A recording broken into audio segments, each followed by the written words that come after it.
20ویں صدی کے آغاز میں تناؤ اور تنازعات کی لہر پورے یورپ کی اقوام میں پھیل چکی تھی اور جو تاریخ کی سب سے بڑی جنگوں میں سے ایک کا باعث بنی، جو پہلی جنگ عظیم کہلاتی ہے۔ ہماری کہانی شروع ہوتی ہے 1914 کے موسم گرما سے۔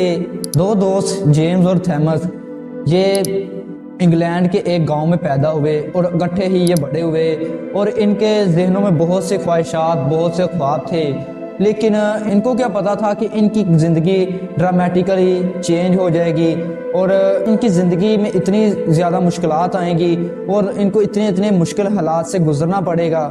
جیسے ہی آسٹریا ہنگری کے آرک ڈیوک فرانس فرڈینینڈ کے قتل کی خبر ان کے گاؤں میں پہنچی تو ایک عالمی تنازع نے منزل طے پائی۔ جیمز اور تھامس کے اندر بھی اپنے ملک کا فخر کا احساس پیدا ہوا، تو انہوں نے اسی احساس کو برقرار رکھتے ہوئے برطانوی فوج میں جا کے حصہ لیا اور جنگ میں شامل ہوئے۔ اپنے گھر کی راحت بھری زندگی کو چھوڑ کر وہ جنگ میں جا کر شامل ہو گئے، لیکن جنگ کے دوران جو ان کے ارمان کے تصورات تھے نا، جو ان کے ارمانی تصورات تھے کہ ہم یہ کر دیں گے، ہم وہ بنیں گے، وہ سارے ٹوٹ گئے۔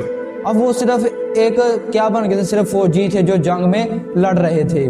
مگر بھی محاذ پر خندقوں میں ڈوبتے ہوئے انہیں بہت سی مشکلات کا سامنا کرنا پڑا، لیکن موت کی بو، خوف، جنگ کا خوف، جنگ کے دوران اور بہت سی مشکلات کے باوجود بھی جیمز اور تھامس نے اپنی دوستی نہیں چھوڑی۔ وہ ایک دوست تھے اور سچے دوست بن کے ہی رہے۔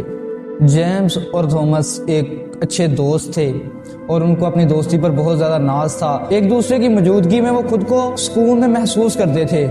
جیسے جیسے سال گزرتے گئے لیکن جنگ ختم نہ ہوئی، جنگ کے کوئی ایسے اثرات مرتب نہیں تھے ہو رہے جس کی وجہ سے جنگ کو روکنا پڑ جائے یا جنگ رک نہیں تھی رہی، تو ان کے دل میں نا لیکن پھر بھی یہی ایک احساس تھا کہ ہم نے گھر واپس جانا ہے۔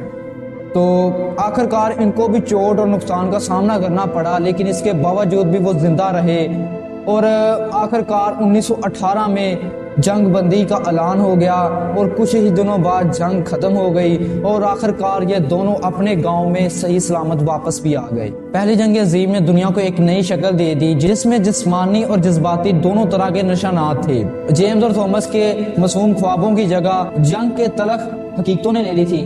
آنے والے سالوں میں جیمز اور تھامس نے اپنے آپ کو جنگ کے زخم بھرنے اور امن کی اہمیت کے لیے وقف کر دیا۔ جیمز تھامس نے جنگ کی ہولناکیاں لوگوں کو بتائیں اور یہ بتایا کہ ایک جنگ سے ایک قوم کو کیا نقصان ہوتا ہے، اور اپنی کہانیاں لوگوں کے ساتھ شیئر کی جو انہوں نے جنگ کے دوران کی تھی۔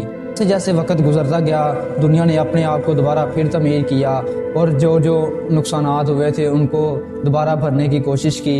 جیمز اور تھامس کی زندگی سے ہمیں یہ سبق ملتا ہے کہ ہمیشہ مل جل کے رہنا چاہیے اور جدوجہد کرتی رہنے چاہیے اور اپنے ملک سے بہت زیادہ پیار کرنا چاہیے، اپنے ملک کے امن کے لیے بھرپور محنت کرنی چاہیے، جدوجہد کرنی چاہیے، اور یہی سبق ہمیں آج کی کہانی سے ملا ہے۔